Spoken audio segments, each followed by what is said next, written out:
Introdução. Você é o arquiteto da sua própria vida. Você pode construí-la ou destruí-la. Você está edificando com o poder dos seus pensamentos, mas será que está construindo bem? O poder do pensamento, como Emerson diz, é um poder espiritual. É o maior poder que o homem tem à sua disposição. O mundo hoje está em seu estado atual simplesmente como resultado do pensamento coletivo de toda a humanidade. Cada nação está em seu estado atual de paz e prosperidade ou de pobreza, assassinato e anarquia simplesmente como resultado de seu pensamento como nação. E cada indivíduo é o que é, e sua vida é o que é, e suas circunstâncias são o que são, simplesmente como resultado de seus pensamentos. O que um homem pensa, isso ele se torna. O que um homem pensa é a mola mestra de todas as suas ações. O que um homem pensa atrai para ele suas circunstâncias e seu ambiente. O que um homem pensa determina que tipo de amigos e companheiros se reunirão ao seu redor. O que um homem pensa decide se ele será feliz ou infeliz, bem-sucedido ou mal-sucedido, saudável ou doente, próspero ou pobre, odiado ou amado. O que um homem pensa constrói seu caráter ou o afunda. O que um homem pensa pode derrotar o destino ou fortalecê-lo, pode alinhá-lo com seu destino glorioso ou torná-lo um pare e um errante em lugares desertos. Na verdade, o poder do pensamento não tem limites, porque é um poder espiritual de intensa potência. É o poder que distingue o homem do bruto. É o poder pelo qual ele pode ascender a Deus. É o poder que pode tornar o mal-sucedido triunfante na batalha da vida. É o poder que pode tornar possível a mais alta realização. É o poder pelo qual as dificuldades podem ser superadas, as desvantagens de nascimento e circunstância podem ser vencidas, e a vida pode ser embelezada e inspirada com os poderes que Deus nos deu. Pelo pensamento, o homem abençoa ou amaldiçoa a si mesmo. Por meio dele, ele traz para a sua vida sucesso ou fracasso, saúde ou doença, felicidade ou infelicidade, pobreza ou prosperidade. Está tudo na sua mente e no caráter de seus pensamentos. Tudo o que há em sua vida ou mente de desarmonia, falta, doença ou infelicidade é o resultado de nosso pensamento desarmonioso. Vivemos em um universo ordenado, mas não reagimos harmoniosamente ao nosso ambiente. Não estamos em correspondência com a lei e a ordem ocultas que nos cercam. Não é necessário que o universo mude, o que é necessário é que mudemos a nós mesmos. Dentro de nós está a causa da desordem em nosso próprio mundo individual. Pois cada um vive em um pequeno mundo de sua própria criação. Assim, a desordem e os problemas que nos afligem ou a falta que restringe nossa vida nunca podem ser superados, exceto por uma mudança de mente, de hábito de pensamento e de atitude mental. Nas páginas seguintes, uma tentativa é feita para mostrar como o leitor pode, mudando seus pensamentos e atitude mental, reverter a situação e entrar em harmonia com a ideia divina. Ao fazer isso, sua vida florescerá como uma rosa, ele será conduzido em paz, as montanhas e colinas se alegrarão com sua passagem, e todas as árvores do campo baterão palmas. Capítulo 1 – A causa do pensamento na ação. Existe a mente consciente e a mente subconsciente. A mente consciente coleta conhecimento e experiências através dos sentidos. Ela aprende com livros, conversas e experiências. Ela raciocina e tira conclusões. Finalmente, seus pensamentos passam para a mente subconsciente. A mente subconsciente é a mente da ação e é responsável por tudo o que fazemos. Ela é o assento da memória e do instinto. Ela é um reservatório de tremendo poder e inteligência extraordinária. Ela realiza todos os processos complicados dentro do corpo que tornam a vida possível. Os homens mais sábios e eruditos não conseguem entender plenamente seus poderes maravilhosos. Mas, apesar disso, sabemos o suficiente sobre seu funcionamento para sermos capazes de controlá-la e, ao controlá-la, controlamos nossas ações, e ao controlarmos nossas ações, moldamos nossa vida e superamos o que é chamado de destino. A mente subconsciente, embora tão maravilhosamente inteligente e possuindo poderes extraordinários, age inteiramente por sugestão. Ou seja, ela segue cegamente e fielmente os pensamentos que lhe são enviados. Portanto, de nossos pensamentos depende o tipo de ações que são produzidas. Se pensamentos ruins forem enviados para a mente subconsciente, o resultado natural será uma ação ruim e destrutiva.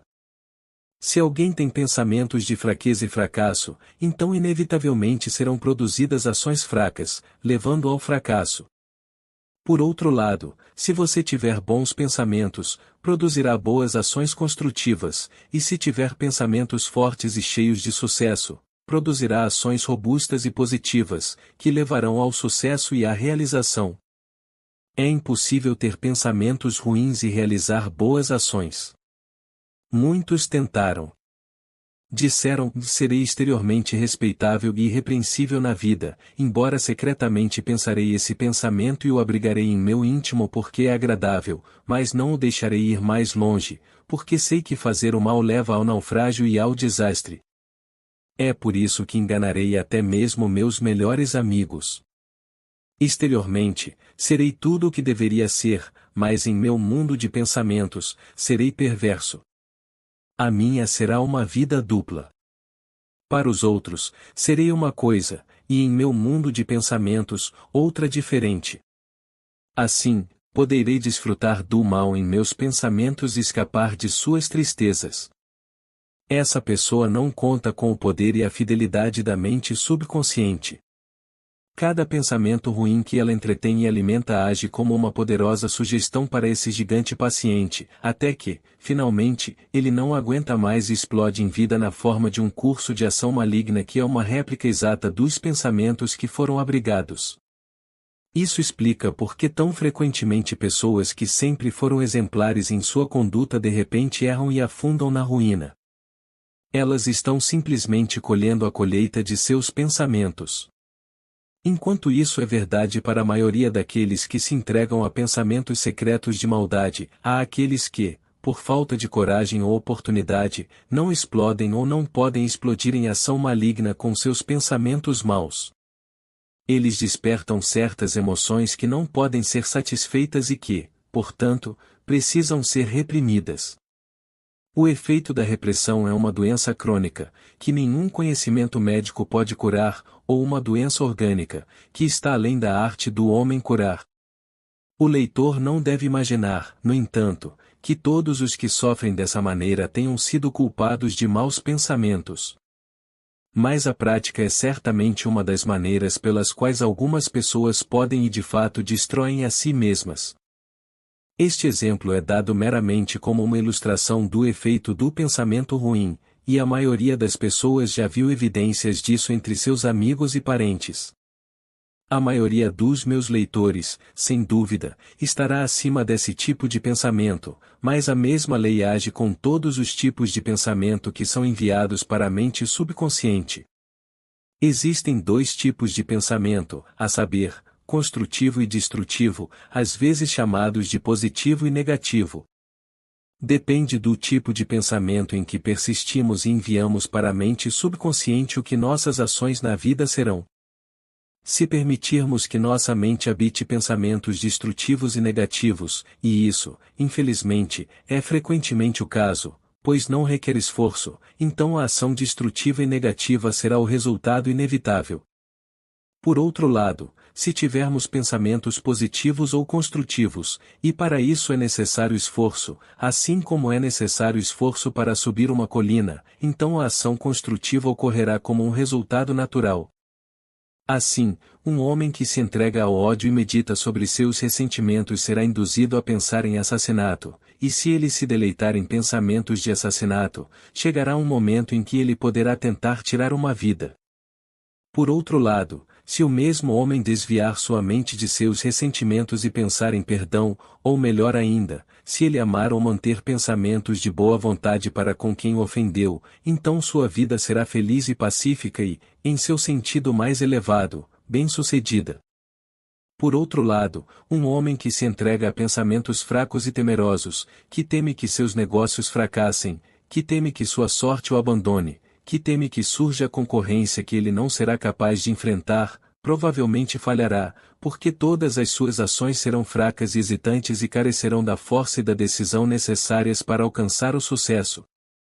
Por outro lado, se ele banir todo pensamento fraco e negativo, todo pensamento de possível fracasso, e constantemente reforçar sua mente com afirmações de sucesso, ou seja, enviar fortes sugestões de sucesso para sua mente subconsciente, então esse homem terá sucesso na vida, porque suas ações serão fortes e decididas.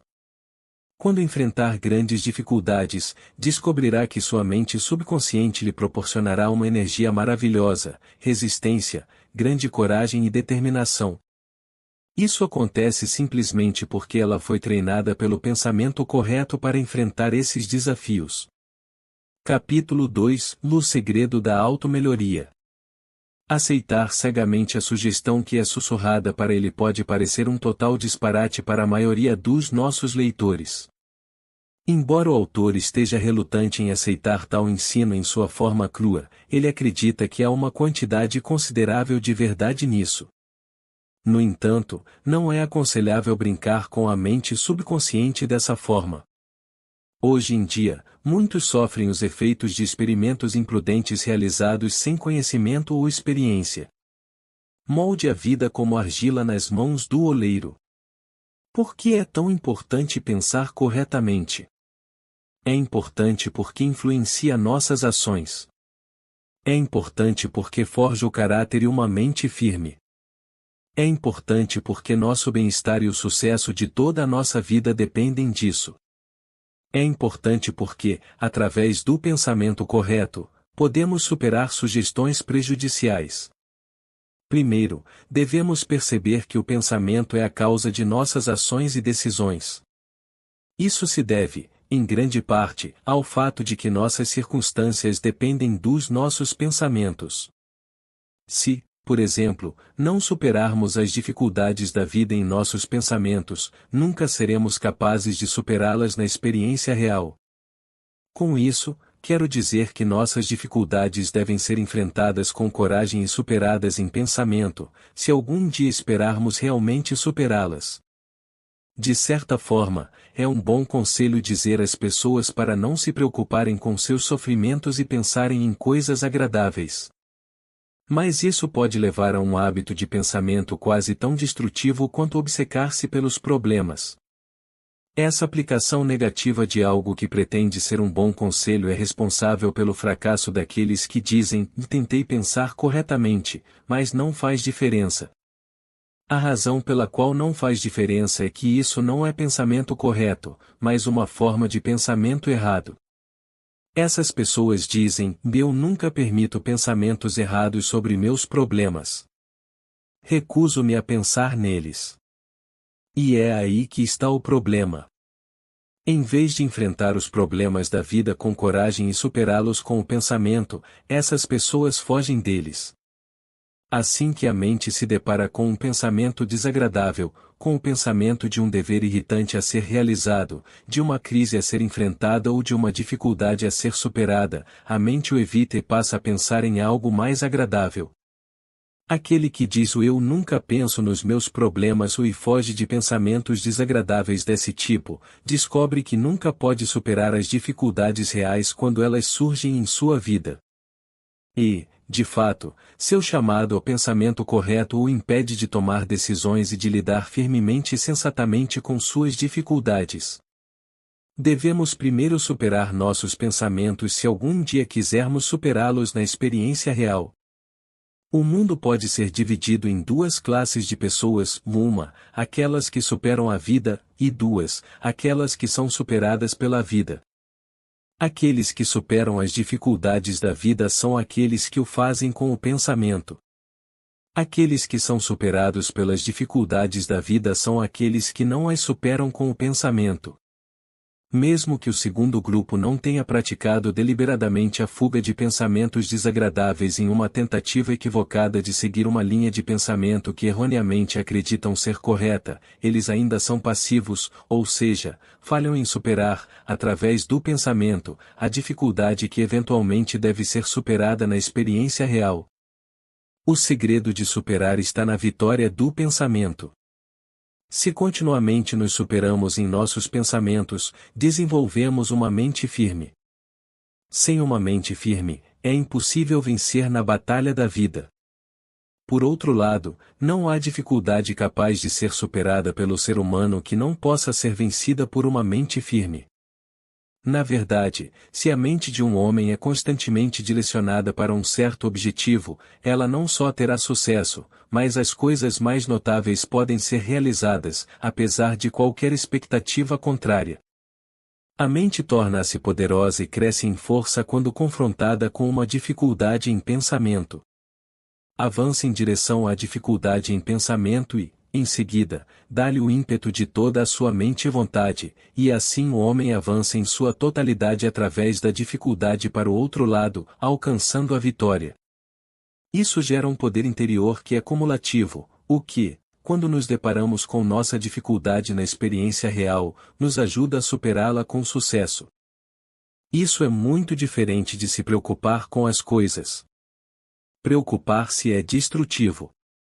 Ao nos preocuparmos com nossos problemas, não apenas estimulamos o medo, uma das emoções mais destrutivas, mas também criamos sulcos no cérebro, ao redor dos quais nossos pensamentos giram em uma repetição sem fim. Através da prática da preocupação, o cérebro é construído de tal forma que a preocupação se torna um hábito. Isto é, assim que pensamos em algum problema iminente ou algo dá errado em nossa vida ou trabalho, ou pensamos que algo deu errado ou dará errado, ou tememos que possa dar errado, então, imediatamente, as células usadas pela preocupação são estimuladas em ação, já estando carregadas de energia nervosa, esperando para explodir, e os pensamentos giram e giram ao longo do sulco preparado para eles. Adeus paz de espírito, adeus sono e, em pouco tempo, adeus saúde. Algumas pessoas têm uma natureza preocupante, algo que herdaram de seus pais. O escritor é uma dessas pessoas. Outros, por outro lado, nunca se preocupam com nada. Se fossem condenados à morte, provavelmente se sentariam para ler um livro. Se o carrasco estivesse ao lado deles, provavelmente diriam: por favor, espere 1 ou 2 minutos até que eu termine este capítulo. Certa vez, um conhecido meu teve que ser informado de que estava sofrendo de uma doença que o privaria de um de seus sentidos. Agora, você deve tentar não se preocupar com isso, disseram-lhe. Ele soltou uma risada tranquila e despreocupada e disse: e não vou me preocupar. Não somos uma família que se preocupa. Aceitamos as coisas como elas vêm e descobrimos que elas não são tão terríveis assim. Sempre há compensações. Isso mostra a incrível diferença na natureza e no temperamento das pessoas. Acreditamos, no entanto, que a proporção de pessoas que se preocupam é muito maior do que as que não se preocupam. Como o assunto da preocupação é tão importante, devemos dedicar um capítulo separado a ele. Mas, embora não devamos nos preocupar com nossos problemas ou medos imaginários, devemos enfrentá-los com coragem, pensamento e vontade. Em nenhum caso devemos fugir deles, pois provavelmente não há nada mais negativo e destrutivo do que isso. Aqueles que se recusam a enfrentar suas dificuldades e continuam a evitar a questão são geralmente os maiores preocupados. Evitar a questão com o pensamento aumenta os problemas, então, na verdade, há mais motivos para se preocupar. Correndo o risco de parecer repetitivo, devo novamente apontar essa verdade, tão vital e importante, de que devemos superar em pensamento. O ensino que nos pede para esquecer nossos problemas e pensar em coisas agradáveis, ou nos permitir sonhar acordados, pode ser seguido positivamente, mas como geralmente é aplicado, é bastante negativo. Quando aplicado negativamente, enfraquece a vontade, rouba a iniciativa e destrói o poder de decidir e agir. Em vez de evitar a questão, quando o pensamento do problema iminente ou dificuldade surge na consciência, devemos enfrentá-lo com coragem, afirmando nossa capacidade de superá-lo e sair vitorioso. Se toda vez que esse pensamento surgir, o enfrentarmos com uma afirmação de poder e superação em vitória, então, quando chegar a hora de enfrentar a dificuldade na vida real, descobriremos que temos uma grande força para superá-la e sair triunfantes. Encontraremos em nós uma mente firme e uma reserva de poder que nos surpreenderá. Enfrentar pensamentos de fracasso, dificuldade ou medo dessa forma tem um efeito na mente subconsciente. Ela recebe uma direção definida e entende o que se espera dela. Como uma serva fiel, ela não falha conosco. Essas afirmações podem ser de vários tipos e devem necessariamente variar de acordo com o tipo de pessoa que as utiliza.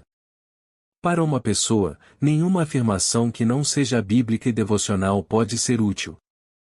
Para outra, uma afirmação de caráter religioso não seria útil, mas uma forma mais psicológica pode ser satisfatória. Cada um deve escolher a forma que mais lhe agrada. Aquele que começa com uma forma psicológica de afirmação pode eventualmente adotar uma religiosa ou devocional. A forma que agrada no momento presente é a forma correta no momento presente. Quando, portanto, a pessoa religiosa encontra um pensamento de dificuldade, provação ou medo, pode enfrentá-lo corajosamente com o pensamento ou afirmação oposta: posso todas as coisas em Cristo, que me fortalece, e, portanto, passarei por essa dificuldade com o poder de Cristo, que posso usar agora e sempre. Ao mesmo tempo, ela pode se imaginar passando pela dificuldade com um impulso, sendo carregada por poderes invisíveis. Com o tempo, ela forma o hábito mental de enfrentar todas as dificuldades e medos mentalmente com um impulso vitorioso, em vez de fugir deles em pensamento. Uma vez que esse hábito é formado, ela naturalmente e habitualmente enfrenta-os com um sentimento de impulso vitorioso. Quem faz isso se torna muito forte, firme, perseverante, persistente e grande de caráter. Outro tipo de pessoa pode não ser capaz de usar a forma religiosa de afirmação, mas pode usar algo semelhante, embora em uma forma diferente. Pode enfrentar o pensamento de medo, dificuldade ou fracasso com a afirmação ou eu posso. Posso superar e sair vitorioso. Em seguida, imagina-se indo para frente com a vitória mental, como no exemplo anterior. O homem ou mulher que forma o hábito de enfrentar os problemas em pensamento e superá-los em pensamento, desenvolve uma mente firme. O homem ou mulher que se forma no hábito de fugir dos problemas da vida, em vez de enfrentá-los e superá-los em pensamento, desenvolve uma mente fraca e vacilante. Nos capítulos seguintes, explicaremos métodos pelos quais o poder mental pode ser adquirido, o caráter forjado e o fracasso vencido. As práticas descritas para o desenvolvimento do poder mental não são necessárias para aqueles que, após a leitura das páginas precedentes, podem perceber que os erros cometidos no passado são responsáveis pelo fracasso, e agora se encontram em um ponto em que podem mudar seu modo de pensar e agir, como resultado da prática diária das sugestões já feitas. Mas, para aqueles que precisam de assistência especial para superar as dificuldades da vida e fortalecer suas mentes, as práticas explicadas nos próximos capítulos são altamente recomendadas. Devemos pensar acima e além das coisas dos sentidos e das emoções, por mais boas que possam ser em sua forma mais elevada, para as coisas maiores e mais amplas que são possíveis. Não é melhor pensar em montanhas cobertas de neve, em feitos de heroísmo, em vidas de autossacrifício, no grande universo, nas verdades eternas, no grande plano de Deus para o homem em nossa jornada de descoberta através do tempo e do espaço, ao invés de nas coisas que despertam emoção sexual, meros sentimentos amorosos ou desejos desesperados? Bem, sim. E 1000 vezes sim, não apenas do ponto de vista moral, intelectual e espiritual, mas também do ponto de vista da saúde. Ao invés de reprimir pensamentos de origem sexual, devemos pensar acima deles e além deles. Ao fazer isso, transmutamos forças vitais em poderes intelectuais e espirituais mais elevados. Em vez de reprimir ou desperdiçar força vital e nossa energia emocional e nervosa, a utilizamos em um serviço superior. Assim, nos tornamos não apenas mais saudáveis e fortes, mas também mais nobres e maiores tanto em mente quanto em caráter. Também nos tornamos capazes de maior resistência e de conquistas muito mais elevadas. Pensamentos de boa vontade e perdão são curativos e preventivos de má saúde. Ódio, vexação, rancores, preconceito, pensamentos de veneno e vingança são destrutivos para a saúde, assim como a raiva, a paixão e sentimentos semelhantes. Em vez disso, é possível cultivar pensamentos de boa vontade, perdão, misericórdia e não resistência ao mal feito a nós. Todos esses geram correntes saudáveis. Eles também ajudam a evitar doenças e má saúde simplesmente porque nos trazem em harmonia com o motivo subjacente da vida. Sem dúvida, a maioria de nós já passou da fase de ódio. É verdade que não queremos odiar ou ferir ninguém, mas será que desistimos de todos os nossos pequenos rancores e ressentimentos? Provavelmente não. Podemos tê-los esquecido, mas eles ainda estão enterrados, fumegando nas cavernas da mente, causando desarmonia que se traduz em doença ou desordem exterior. Não acreditamos que qualquer médico discordaria de nós ao afirmarmos que o cuidado, a atenção, a preocupação, o pesar, a ansiedade e estados mentais semelhantes são a causa subjacente, ou pelo menos a causa contributiva, de muitos males graves. Muitos males graves aparecem após um período de tensão, ansiedade e suspense. Mesmo doenças devidas principalmente ao alcoolismo e outros excessos são precipitadas por preocupações ou choques mentais. Apesar dos excessos dos pacientes, nenhuma doença pode atacá-los até que encontrem uma perda, decepção ou alguma ansiedade ou preocupação, e então eles caem imediatamente. Mas aqueles que não cometem excessos também são afetados, apesar de sua sobriedade e moderação. A preocupação e o pesar, o suspense e a ansiedade causados por um filho rebelde, o pesar e o transtorno emocional experimentado por uma esposa traída e abandonada, ou as longas e contínuas preocupações financeiras de um empresário em dificuldades, tudo isso desgasta o sistema nervoso, esgota as forças e abre o sistema para a doença. Não se pretende que o que chamamos de ciência do pensamento ou pensamento correto nos permita evitar todos os problemas da vida, embora muitos deles sejam de nossa própria criação, e, em qualquer caso, ainda temos que colher, até certo ponto, os frutos de erros passados. Mas isso nos permite enfrentá-los de tal maneira que evitamos que nos prejudiquem, e isso é uma grande vantagem. Duas pessoas podem enfrentar o mesmo tipo e quantidade de problemas, uma leva isso mal e, como resultado, fica muito doente, além de infeliz, azeda e mal-humorada, enquanto a outra sai do problema ilesa e, de fato, melhora e refina seu caráter. A parte mais importante do nosso trabalho é ensinar as pessoas a lidar com a vida e a emergir triunfantes de todas as suas experiências. A maioria dos médicos aprecia essa parte do nosso trabalho, pois sabe que, se um paciente relaxa e mantém uma atitude positiva em tempos difíceis, ele ou ela se recuperará rapidamente e evitará a doença. Consequentemente, o pensamento correto age como um preventivo de doenças em vários aspectos, além de atuar como um curador, trazendo nossas mentes a um estado de descanso e paz.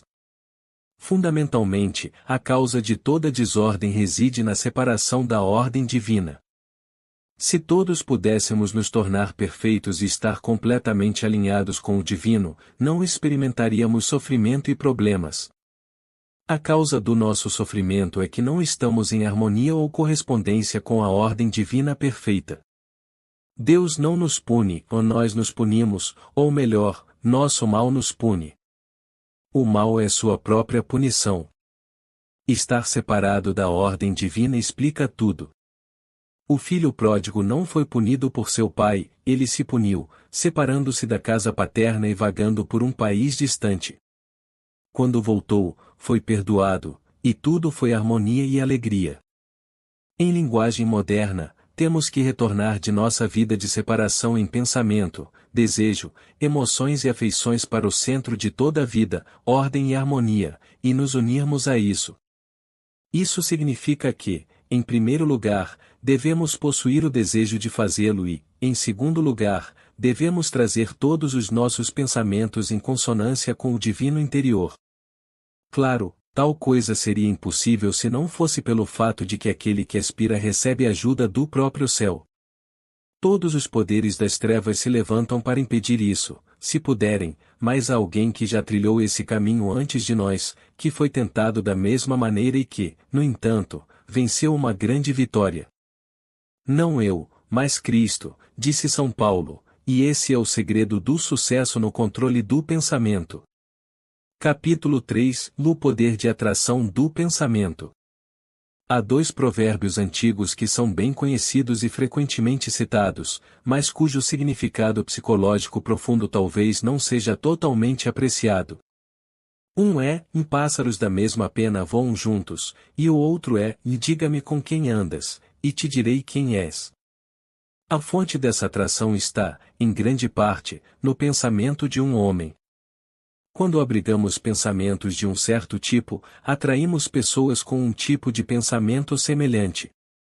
Somos atraídos por forças invisíveis de atração. É verdade que o caráter dos nossos pensamentos, ao longo do tempo, fica gravado em nosso rosto, de modo que todos podem ver se somos puros ou sujos, fortes ou fracos, amorosos ou duros, nobres ou vis, mas é em grande parte o poder atrativo do pensamento que atrai pessoas para nós. Nossos pensamentos não só atraem pessoas de mentalidade semelhante, mas também outros pensamentos semelhantes, bem como oportunidades e circunstâncias. A mente humana, embora possa ser chamada de criativa em certo sentido, age mais como um receptor do que como um gerador de pensamentos. Temos, por assim dizer, duas portas em nossa mente, uma que se abre para um fluxo de pensamentos celestiais, de bons, belos, enobrecedores e saudáveis, e a outra que se abre para um fluxo de pensamentos indesejáveis, debilitantes e destrutivos. É impossível ter ambas as portas abertas ao mesmo tempo. Quando temos pensamentos de pureza, integridade, caridade, etc., ou seja, pensamentos de caráter celestial, a porta do céu se abre, e tudo o que é belo permite a entrada de uma torrente de pensamentos semelhantes. É por isso que a oração é tão valiosa. A oração é a elevação do pensamento e da atenção, também do coração e das afeições, em direção ao céu. Em resposta, há um fluxo de retorno ou influxo de vida, pensamento e ideias divinas. Quem persevera nessa prática, ao longo do tempo, torna-se uma pessoa tão transformada por esse influxo divino que adquire uma mentalidade celestial. Então, a outra porta, que leva a tudo o que é indesejável, permanece sempre fechada. Durante o estágio de transição, a porta que leva a pensamentos malignos pode se abrir parcialmente e dar origem ao que conhecemos como tentações. Se tentarmos fechar a porta e lutar contra as forças, pensamentos ou sugestões do mal, descobrimos que ela se abre ainda mais. A única maneira de lidar com a situação de forma eficaz é elevar os pensamentos, a atenção, a mente e o coração em direção à realidade boa e celestial. Quando nossa atenção está fixada dessa maneira na realidade ou no céu, em Deus ou Cristo, então a outra porta se fecha novamente. A única razão para ela se abrir repentinamente é que nossa atenção no bem e puro enfraquece em alguns momentos. No entanto, o influxo do divino continuamente nos fortalece e muda, de modo que se torna cada vez mais possível manter nossos pensamentos em um plano celestial, e isso, por sua vez, mantém a outra porta mais eficazmente fechada. O aspecto negativo de tudo isso é que, se permitirmos que a porta de pensamentos fracos ou ruins se abra, a porta do bem divino se fecha. O céu, apesar de todas as suas boas intenções e desejos, não pode nos ajudar se permitirmos que nossos pensamentos e atenção sejam ocupados por coisas inferiores. Duas pessoas podem despertar espiritualmente e através disso desejar viver uma vida mais nobre e elevada. Uma pode ter sucesso enquanto a outra após uma luta difícil pode retornar à sua antiga vida. A razão é que o primeiro mantém viva a chama de sua vida interior, enquanto o segundo a deixa apagar. O primeiro persevera com verdadeira oração e dirige seus pensamentos a Deus, continuamente elevando-os a coisas mais altas e melhores, enquanto o segundo negligencia sua oração e não persevera no controle de seus pensamentos, de modo que sua vida espiritual murcha e morre por falta de alimento. Então, a tentação vem como uma inundação, e a batalha é demais para aquele que não está fortalecido pela oração, ele desiste e retorna à mesma vida sem esperança, simplesmente porque não parece possível fazer outra coisa. O erro não é que a tentação seja muito forte, mas que o homem se isola da única fonte de poder infinito, pela sua negligência na oração e falta de perseverança no controle dos pensamentos. A importância de treinar os pensamentos para afastá-los de coisas indignas e voltá-los para coisas nobres, verdadeiras, belas e realmente valiosas é muito grande. Não é de se admirar que ele escreva livros e publique uma revista sobre o assunto. Capítulo 4 – Superando o medo. O medo é provavelmente a causa de mais desventuras na vida do que imaginamos. Aqueles que absolutamente não têm medo parecem ser protegidos de maneira especial. É bem conhecido que um cão não ataca aqueles que não têm medo. Minha limitada experiência em esportes me diz que, se alguém não tem medo, quanto mais imprudente ele for, mais provável será que saia ileso. Acredito que os leões na cova onde Daniel foi jogado não puderam feri-lo simplesmente porque ele não tinha medo. Bastava que o Senhor removesse completamente seu medo para que Daniel estivesse perfeitamente seguro. A prova disso é a experiência dos missionários quando enfrentam multidões de canibais armados e sedentos de sangue. O medo foi completamente removido, ou avançar desarmado para o que parece ser a morte certa foi tão fácil quanto encontrar um rebanho de cordeiros ou participar de uma reunião de oração. Em nenhum caso os missionários foram feridos. Mas a total ausência de medo não é apenas uma proteção contra acidentes em esportes perigosos, nem contra animais ferozes e homens assassinos, também é uma proteção contra infecções e contágios.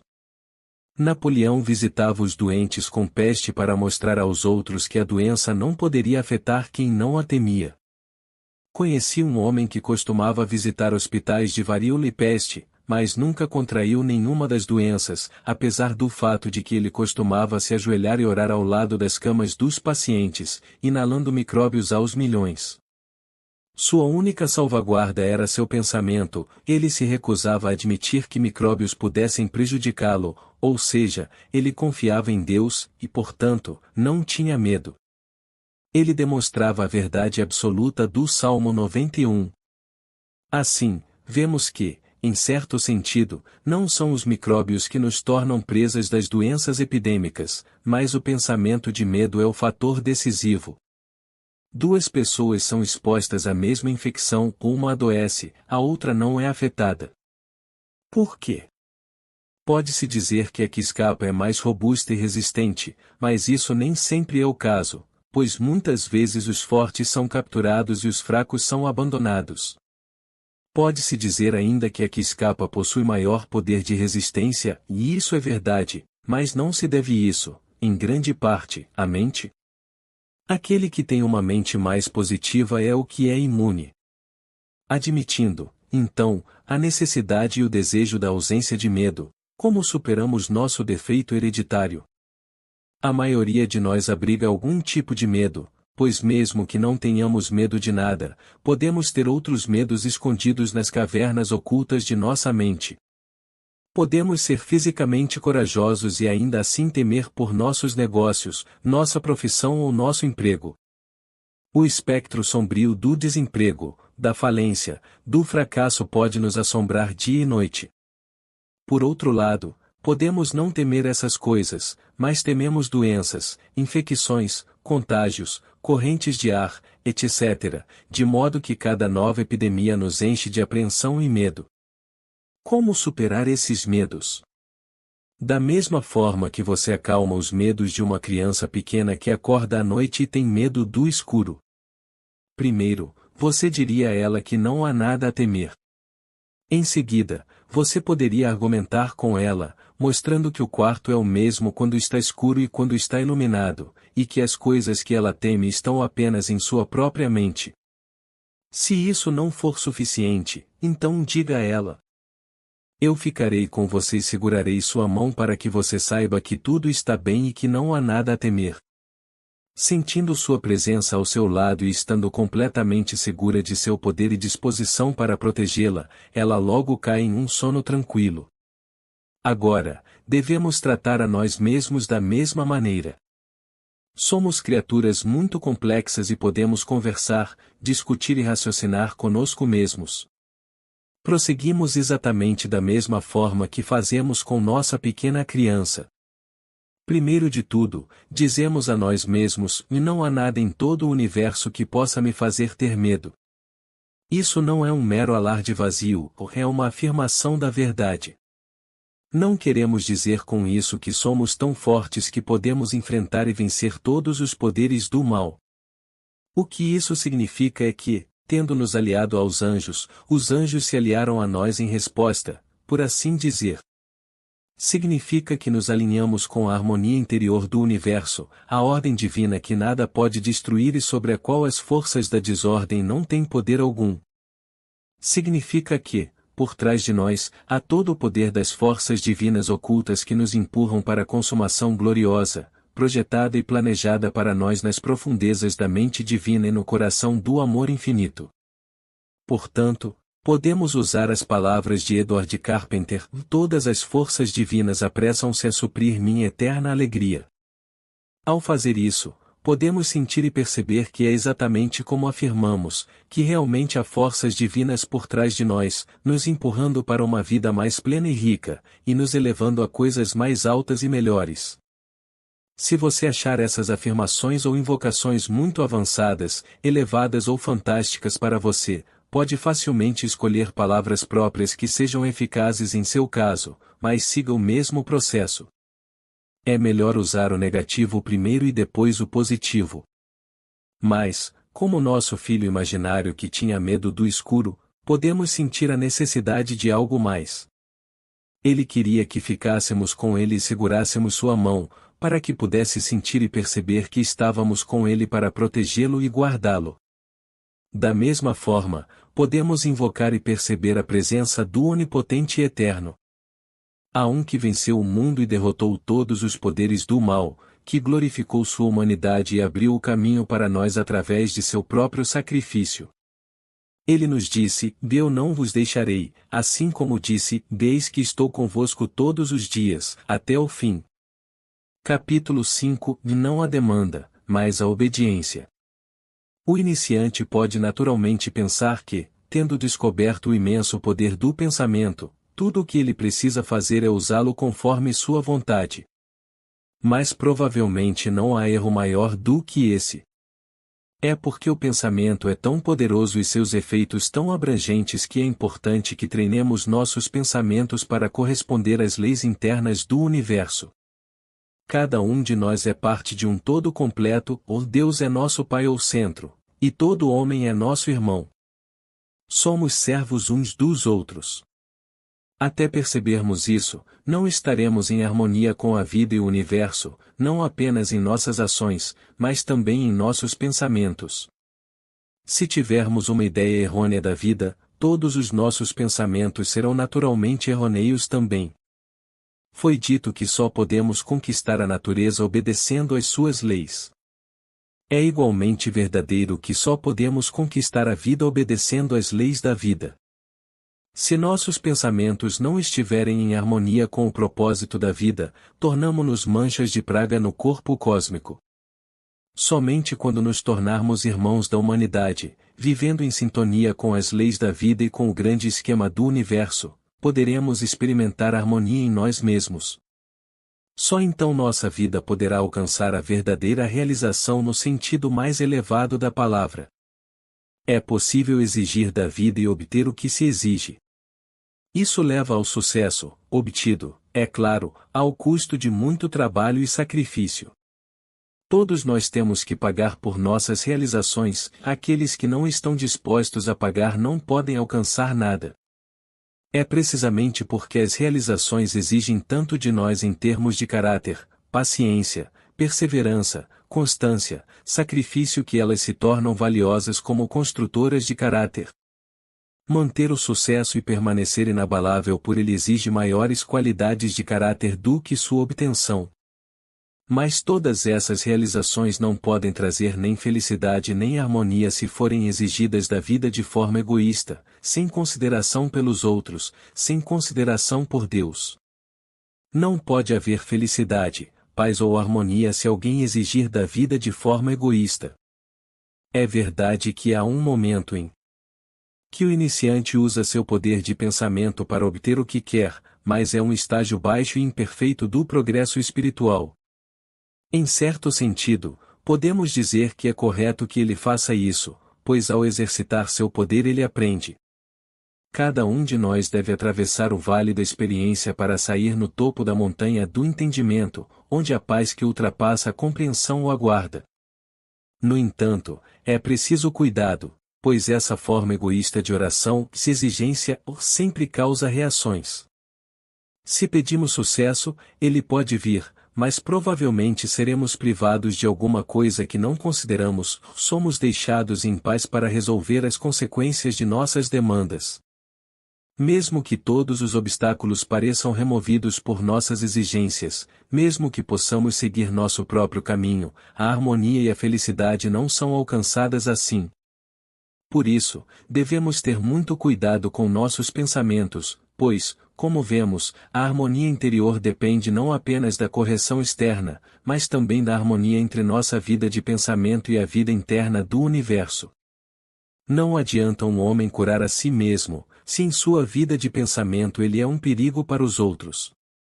Pode ser necessário e bom passar pela escola de exigências, mas o verdadeiro sucesso, a verdadeira harmonia, vem não pelas exigências feitas à vida, mas pela obediência e sacrifício. Aqui temos a chave da verdadeira vida.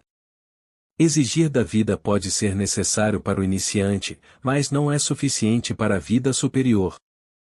Para isso, é preciso haver obediência. A vida deve ser entendida, compreendida, depois deve-se aprender como servir e obedecer. O que se entende por obediência? Certamente não é seguir cegamente, significa conhecer e entender a vontade do Pai e fazer essa vontade de todo o coração. No entanto, como podemos conhecer a vontade do Pai? Podemos conhecer a vontade do Pai em todas as questões ao reconhecer e perceber que não somos nada e que Ele é tudo. A voz calma e suave nos sussurrará nos ouvidos, e o caminho será aberto diante de nós. Aquele que sinceramente deseja saber, saberá, aquele que sinceramente deseja fazer a vontade de Deus, será ensinado o que é essa vontade. É verdade que a obediência significa a renúncia a muitas coisas, ao conforto, à satisfação, ao ganho. Mas isso é somente no início. Mais tarde, descobrimos que a obediência traz recompensas 10 vezes mais valiosas do que aquilo a que renunciamos. As verdadeiras alegrias da vida, a verdadeira harmonia e paz, a verdadeira felicidade surgem através do sacrifício e da obediência. Assim, vemos que, embora seja bom e certo começar a vida exigindo, não é suficiente. Se o fizermos, estamos em perigo de sermos deixados por nossa própria conta e de, finalmente, perdermos tudo. Só ao aprender a obedecer encontraremos a verdadeira vida. Espero que você tenha gostado. Fique com a gente para mais aprendizado sobre o poder da mente e como você pode transformar sua vida se aprender a usá-la corretamente. Até o próximo vídeo.